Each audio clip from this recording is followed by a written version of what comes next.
Hello, everyone. Welcome back to the College Sports Superfan. Hopefully, everybody had a wonderful Merry Christmas and other holidays as well during this time. Also, enjoying all those incredible bowl games. There's the Hawaii Bowl on Christmas Eve, which was amazing. That New Mexico Bowl between North Texas and San Diego State.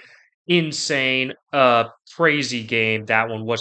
Pop Tarts Bowl, of course, becoming one of the best bowl games. I cannot believe Notre Dame decided to be Notre Lame and decided not to play in that bowl game. But that's besides the point. Today we're going to be talking about some Christmas bracketology.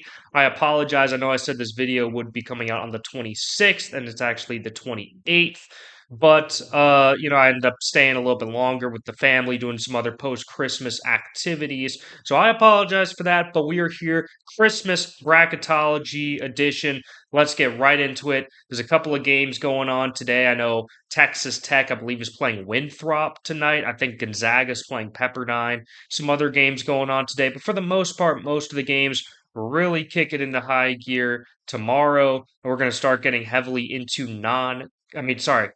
conference play, going from non-conference play to conference play. And I think we're starting to see maybe some of the top teams separate themselves and maybe starting to see which conferences look to be really, really strong this season. So first I'm going to start out with some lower projected double-digit seeds that I'm really, really liking so far. Starting out with Ohio State. They're currently projected to be the 11 seed. I really like the Buckeyes right now because they've got a lot of veterans. They're playing really inconsistent, but they did only have a 1 point loss to North Carolina. Overall, they could play up to their competition. I've seen them play really great against some great teams, but also really not so great against some teams they should be winning by a lot. But this is a very experienced team. They're playing in a tough league in the Big Ten. If they can just get some consistency going, I think they could be a dangerous wild card team for March Madness. They're currently projected as an 11 seed. Also, another team I really like is Yale, a projected 12 seed. Yale always seems to match up against an SEC team, and they're either like a 12 or 13 seed, and they always seem to play a 4 or 5 seed SEC team and win. And right now, they're projected to go up against 5 seed Tennessee, who's been a little inconsistent so far, a little inconsistency from the Volunteers. So that could work out for the more experienced Yale Bulldogs, who right now in the Ivy League, it's looking like it's going to be between them and Columbia, as the Columbia Lions are off to a 9-3 start this season. So watch out for Columbia to potentially upset and win that Ivy championship. A key game for Yale to pay attention to tomorrow, though, is their game on the road against Alabama. Speaking of SEC competition, we'll see how Yale will look after that game, and that'll really help us evaluate how good this Yale team could truly be come March Madness time. Next up is McNeese. They're currently projected to be a 12 seed. McNeese, of course, last year got one of the few big upsets in the first round, beating Clemson. But Will Wade is no longer at McNeese. He's now at NC State, which is another double-digit seed I could have chose to talk about instead. But McNeese, they've got a wide open, easy conference in terms of the fact that they're still the team to beat in their conference. I think Stephen F. Austin also looks really good. I think they're 9-3 at this point in the season. But it is important to mention for McNeese that they do already have a conference loss. That's one of their two losses is to Incarnate Word. They will have a chance against the Incarnate Word team later in the season.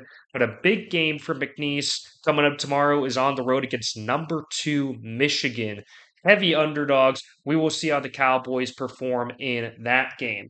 And then finally, you've got the Kent State Golden Flashes. Some people have put Akron in this spot as the MAC champion for the 13 seed. I actually think Kent State playing a little bit better right now, so I've got them slotted in as a 13 seed. But I do think Akron and Kent State are both really, really good MAC teams. And I think the MAC is ultimately going to come down to one of those two teams from the state of Ohio. Kent State, they've got some big non-conference wins, including one against UNC Wilmington, which still looks to be the class of the CAA. So ultimately, I think it'll just come down to that game between Kent State and Akron. Okay, moving on to some teams in the middle that I really, really like. These are teams that are seeds 9 through 4. I included the 4 seed because I feel like that's almost a true title contender, but not quite. The vast majority of men's national champions tend to come from seeds 1 through 3. So I put the 4 seed through the 9 seed as the teams in the middle that I think could surprise, but still have a little bit of work to do. I start out with Texas Tech. They're currently projected to be a 5 seed. They just had a 1 point victory over Duke. It's the Blue Devils' first loss of the season. So maybe some recency bias for me, but Texas Tech also has a very nice, impressive win over LSU, which the Tigers have been a bit of a surprise so far, as they only have one loss, and it is to that Texas Tech Red Raiders. They're also going to be playing in the Big 12, which, in my opinion, is the best and deepest conference this season. Last year, it was the SEC, no doubt about it. This year, I think there's up to 11 Big 12 teams that could make it to March Madness. Maybe 10, because the 11th team I'm thinking is Arizona State, which is a bit of a stretch, but the Sun Devils are 9-4 right now. But if I was to list off all the Big 12 teams, actually, I'm just going to go through and do it right now. So the Big 12 teams that I think could be the teams to make it to March Madness this year would be Arizona and Iowa State, both as 1 seeds. And then other strong teams, Houston, likely a 2 seed, BYU, potentially a 2 seed, Texas Tech, potentially could rise all the way up to a 3, 4. Right now, they're a 5 seed in my eyes. Oklahoma State, Kansas, Colorado, UCF, and TCU. And again, maybe Arizona State. So that's potentially 11 teams from the Big 12. Although I think at minimum, 8 teams from the Big 12 are going to get into March Madness at minimum. I think it's going to be 8, but it could be up to 11. So, really, really impressive league. Texas Tech, they've got a great mix of young guys, veterans, and overall, they've been playing very well. They've got the one concerning blowout loss to Purdue, but that's just one game. I'm not taking too much from that. Then, speaking of teams that haven't lost yet, Nebraska, they're currently a projected 4 seed. They are still undefeated. They've got a huge game against Michigan State coming up. Obviously, a lot of huge games on their Big Ten schedule. But this is a team that has already proven that they can go on the road in a really tough environment and win a game. They went on the road and beat Illinois 83-80. So that's one of the more impressive road wins of the season. I think Nebraska is legit. I think they are absolutely legit. They put together a really good roster. So I'm excited for the Cornhuskers. USC, this is another really sneaky good team. They're currently projected to be a 7 seed. I think right now in the AP rankings, they're ranked number 24. They've got a massive game against number 2 Michigan coming up. The one concern for the Trojans, they already have a conference loss. They lost to the Washington Huskies, who I think are an interesting wild card team in the Big Ten. But they've got a head coach in Eric Musselman who has gone deep in March Madness many times with Arkansas. I think this is clearly his best roster yet that he's had in Los Angeles. And then finally, another team in the middle that I'm liking a lot is North Carolina. They're currently projected to be the 4th seed, so they could easily rise up into that top 3 seeds. North Carolina, this team just feels a little bit different. Hubert Davis, I've had my doubts about him as a head coach with this Tar Heels team for the last several years. They had that one amazing March Madness run where they went all the way to the national championship. But really, if you look at the body of work for that season, it wasn't all that impressive. The Tar Heels just happened to go on a great run at the end. Um, this time, though, it feels a little bit different. They've only got one loss. They've got very impressive wins. They got blown out by Michigan State. That's the one loss. But other than that, extremely impressive non conference wins against Georgetown, Ohio State, St. Bonaventure, Kansas, and Kentucky. Also, their ACC schedule, which the ACC is definitely better this year than last year. The schedule still lines up pretty well for the Tar Heels. Of course, they go up against Duke twice, but other than that, the schedule is not that bad. So UNC very easily could rise up even higher than the 4 seed. Okay, finally, here's some of the favorites that I really, really like for this season. Let's start out with the Arizona Wildcats, currently number one in the country. Obviously, they're a one seed.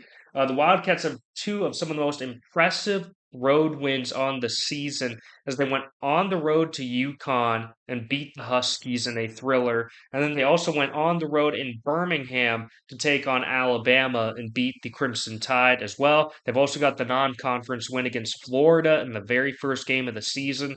So when it came to starting this season, the Wildcats just seemed the most ready to go. Tommy Lloyd has done a fantastic job with this team. He's got two great freshmen on the team. He's also especially Koa Pete, who's a high level freshman. He's got a bunch of good veterans as well. The front court looks really good. The back court looks really good. There's a lot of balance with this team. So they got the youthful explosiveness, but also the guys that know how to get it done. This is a really good Arizona squad. And when it comes to the end of the season, with the Big 12 schedule that they've got, they could be the most grizzled and battle tested team out of anybody in the country by the time the season comes to an end. So I really like Arizona there. Michigan, I personally think the Wolverines are the true number one team right now. In the AP rankings, they're number two, but I like the Wolverines a lot. They had a couple of close wins, very close win against Wake Forest, that overtime thriller, and then a close win against a solid TCU team as well. But that was at the very beginning of the season, and since then, they have been rolling, blowing out teams left and right. Teams like Gonzaga, they annihilated Gonzaga, who's hasn't lost another game besides that. They've been blowing out teams that have been really, really good this year. So Michigan, to me, has been the most complete, most impressive all-around team in the last, 5 to 6 games or so. And their Big Ten slate starts out pretty favorable. I already mentioned they played McNeese right before. They play number 24 USC. But then they get a bunch of teams like Oregon, Washington, some other teams kind of in the middle. But then their ending conference schedule, teams like Purdue, teams like Michigan State, teams like Nebraska, and then also throw in a road game against Duke right towards the end. So their ending Big Ten schedule really, really tough. The beginning of it, though, really easy so they can rattle off a lot more wins, gain some cushion. Iowa State, they're another Big 12 team I like a lot. I currently have them as a one seed. Some people have them as a two seed. Very similar reasons to Arizona. They have one great freshman in Killian Torre, but they've overall got a balanced group of veterans that have played a lot of games together. Milan Momcilovic and Taman Lipsy, and all these guys have played a lot of games, so there's a lot of chemistry and cohesion. So in a lot of ways, Iowa State's almost better than Arizona. We will have to see. But that game between the Cyclones and the Wildcats is in Arizona's home finale, senior day, one of the last two games of the regular season for the Arizona Wildcats. That could be the game of the year. Both teams undefeated right now.